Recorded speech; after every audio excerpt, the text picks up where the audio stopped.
A tragédia que matou 6 pessoas no acidente com uma lancha em Rifaina impactou a nossa macro-região.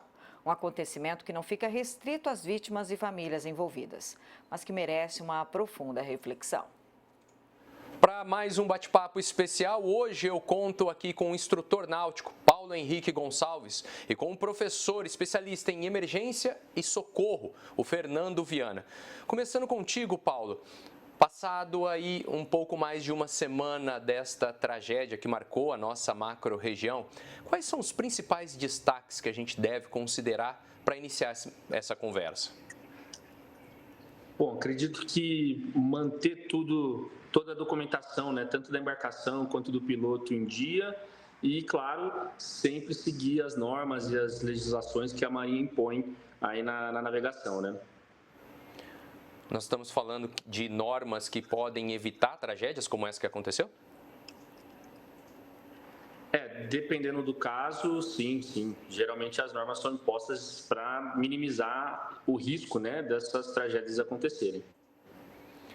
Tá, mas, Paulo, a gente consegue ilustrar para as pessoas como que isso se traduz realmente, lá na prática, em melhor segurança? Sim. Tudo ainda vai ser investigado pela Marinha, né? É um processo que agora vai depender da Marinha, fazer investigação, enfim. Mas, piers devem ser iluminados à noite, embarcações devem ter suas iluminações também à noite. Há manobras que são proibidas, tem lugares restritos de velocidade.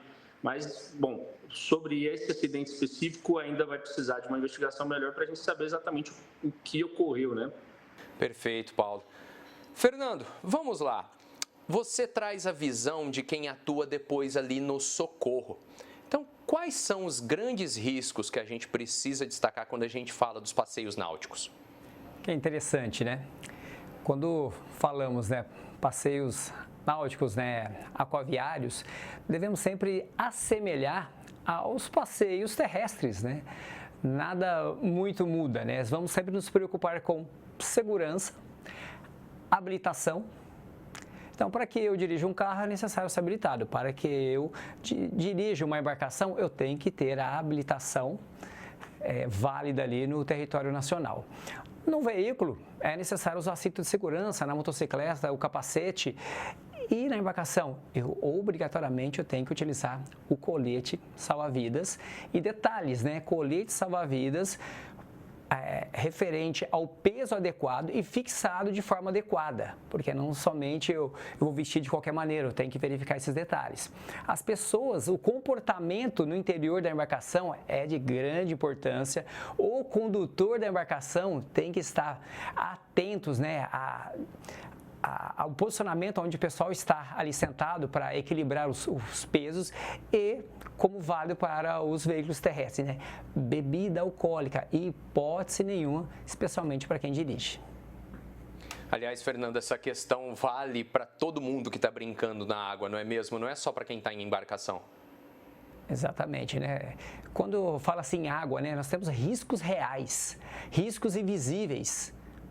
Como, por exemplo, durante o passeio ali numa embarcação, pode haver ondas, né, inesperadas, correntezas, mudança de profundidade ali, em momentos que não se sabe, além de objetos submersos. Tudo isso pode influenciar a segurança e, infelizmente, podendo ser fatal. Paulo, já conversamos aqui com especialistas em aeronáutica e toda vez que cai um avião, a investigação vem no intuito de oferecer informações para toda a aviação, não só brasileira, mas do mundo, no intuito até de que se evite novos aviões caindo. No caso da náutica, no caso das águas, funciona assim também? Não muito bem parecido com a aeronáutica, infelizmente. Tudo isso, claro, vai ser registrado pela Marinha, ela tem um banco de dados onde tudo isso fica registrado, mas não é tão aprofundado assim esse estudo e passagem de conhecimento para que minimize esse tipo de acidente, infelizmente. Pode ser que em alguns casos acaba sendo criada uma nova regra, né, alguma especificação ali em relação ao tipo de acidente que aconteceu, mas não é tão bom quanto acontece com a aeronáutica, infelizmente. Pois é, nesse sentido, a gente nota que a aviação parece ser mais transparente, essa troca de informações. Na sua área, ouvindo a sua opinião, não falta talvez mais desta troca de informações, não? Com certeza falta, com certeza falta. É um grupo de pessoas bem maior, né? A gente tem um nicho bem maior do que a aviação no geral. Então, se já é um nicho maior, com mais pessoas utilizando embarcação do que a aviação, é mais experiência acontecendo. Claro, acaba acontecendo também mais acidentes. E se a gente tivesse, né, conversas entre essas pessoas e, claro, com o órgão que legisla, para que a gente chegasse num consenso e resolução de problemas que poderiam acontecer, sem dúvida nenhuma seria o perfeito, seria o ideal. Fernando, quando você chega lá num acidente, aliás, imagino que você já deve ter instruído muita gente nesse sentido. Que tipos de erros são mais comuns de se encontrar? Infelizmente, né? A falta de habilitação do condutor. Essa é a campeã. Dentre as outras, não ter o colete salva-vidas para todos que estão embarcados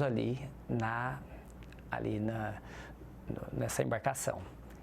Além de o uso de álcool indevido durante a navegação. Tudo isso influencia drasticamente nos acidentes. Fernando, só para explicar melhor para quem está em casa, né, o pessoal talvez vai se perguntar, olha, mas quem morreu naquela tragédia de Rifânia era justamente quem estava usando o colete, os demais, os sobreviventes não estavam, mas uma coisa não tem nada a ver com a outra.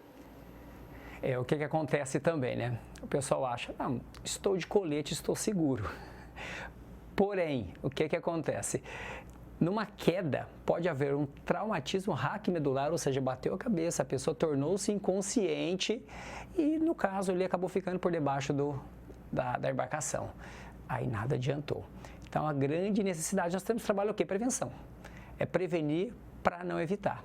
Caso aconteça o acidente, tentar colocar em prática algumas ações, né, de resgate, acionar o corpo de bombeiros, sendo necessário ali, e proporcionar flutuabilidade para as pessoas ali, sendo possível.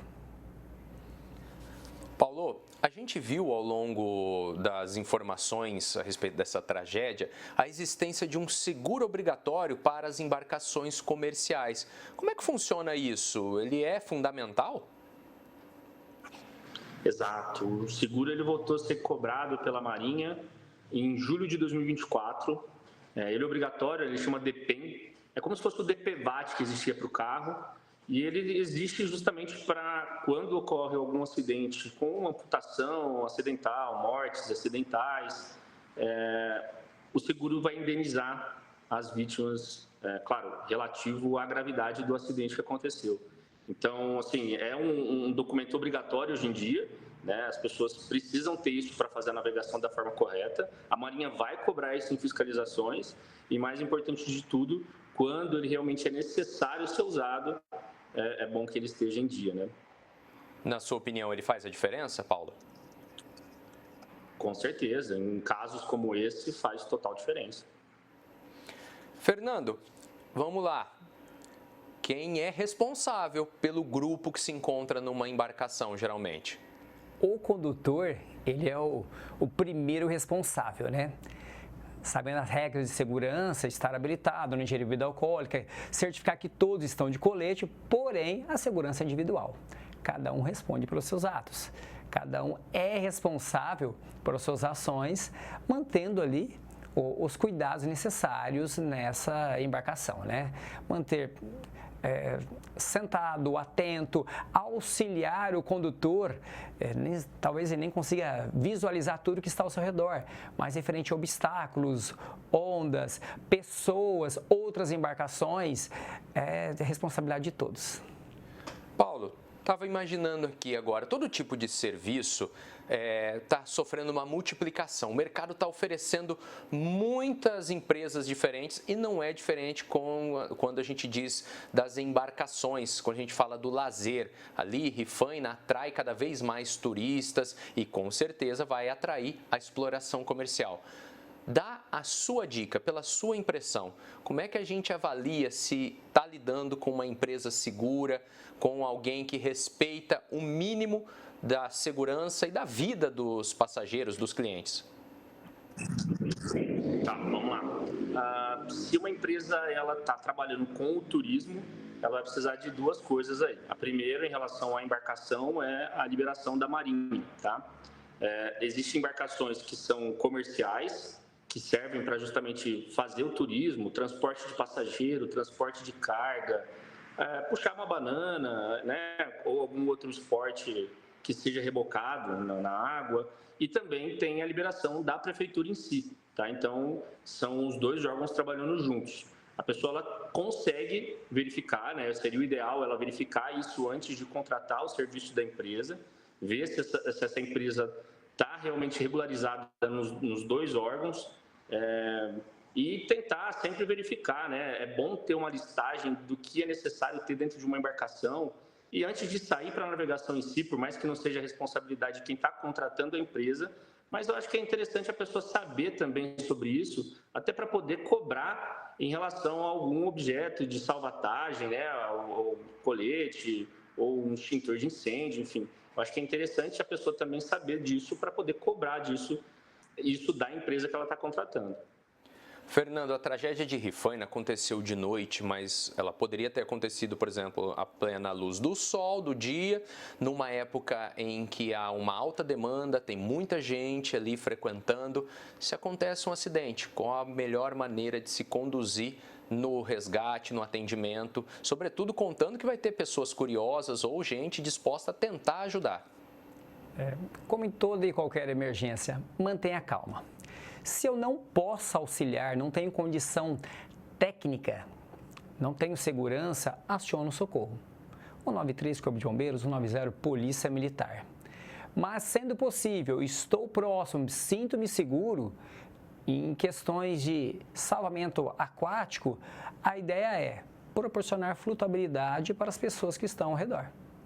Objetos como boias, próprias bolas, garrafas PETs fechadas, preferencialmente para que ela flutue, galhos, para poder manter o que? Via aérea, boca, nariz fora d'água, até que o resgate seja ali realizado com segurança. Isso quando o acidente aconteceu, mas é claro que a gente não quer que os acidentes aconteçam. A própria população tem como ajudar na prevenção? Exatamente, porque educar, né, a educação é conscientizar, não são apenas instruções técnicas, né? A população deve saber que quando se trata de meio aquático, existe riscos reais e riscos invisíveis. Então, deve-se, né, já desde criança, saber que água no umbigo é sinal de perigo. Então, me aproximei da água, eu tenho que ter os cuidados necessários para que as tragédias sejam evitadas, né? Lembrando que boias não são equipamento de segurança, são brinquedos. Então, me aproximei da água. Vai fazer a utilização? Use coletes homologados, respeite o que está ao redor, a natureza. Tudo isso faz parte de diminuição aí dos riscos referentes ao meio líquido, né? E todo passeio, planeje antes, verifique condições do tempo, isso assim, minimiza drasticamente as emergências, os acidentes. Aí, Paulo, o Fernando tocou num assunto importante, né? As questões do tempo. Na sua experiência, tanto para o condutor das embarcações, quanto para o público que vai aproveitar desta embarcação, o que deve ser considerado antes de botar um barco, antes de botar algo para funcionar numa água? Bom, vamos lá. Em locais que é o comum de existir aqui no interior do estado de São Paulo, que não são lugares muito amplos, O tempo, claro que ele influencia, principalmente para uma pessoa que não é tão acostumada com a navegação, mas não é o que mais atrapalha. Claro, for uma tempestade muito grande, isso vai influenciar. Então, o ideal hoje em dia tem um monte de aplicativo, né? É noticiado nos jornais sempre, com bastante frequência, qual vai ser a previsão do tempo. E aí, é claro, se a pessoa pode evitar, quando está marcando que vai vir um tempo ruim, claro, evite. Mas, como são locais fechados, onde o vento não consegue alcançar velocidades muito grandes, é difícil desse vento influenciar muito e provocar ondas muito grandes aqui no interior. Né? Mas, novamente, se for possível evitar, principalmente para uma pessoa não muito experiente com a navegação, o ideal é evitar, tá? E caso esteja na água e, de repente, é pego de surpresa, né, por uma tempestade, nunca enfrente essa tempestade. Tente chegar o mais próximo de uma margem, na margem mais próxima possível, deixe a embarcação encostada na margem, espere essa tempestade passar e aí depois volte a navegar. Esse seria o ideal.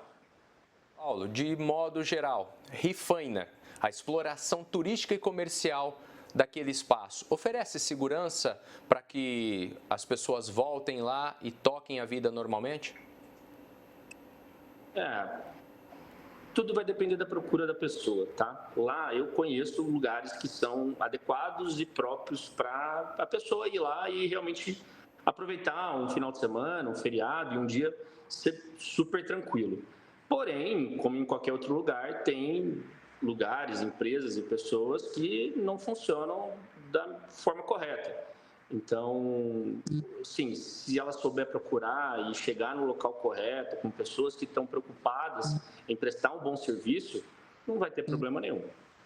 Fernando, faço a mesma pergunta para o senhor. Rifaina, na sua impressão, reúne tudo aquilo que a gente precisa para ter segurança? Como ele disse, né? Depende. Depende o que eu buscar. Rios, lagos são locais de beleza natural, porém exigem respeito e responsabilidade. A segurança, ela sempre está acima de tudo. Vai para um local desse, planejamento, habilitação, cuidados, regras de segurança, colete salva-vidas. Ou seja, né, o acidente acontece quando a prevenção falha. Vamos cuidar. Perfeitamente. Espero que você de toda a macro-região tenha tirado desse bate-papo e desta infeliz tragédia algo que realmente sirva como prevenção daqui para o futuro. Estiveram comigo Paulo Henrique Gonçalves e Fernando Viana. Aos dois, o nosso muito obrigado.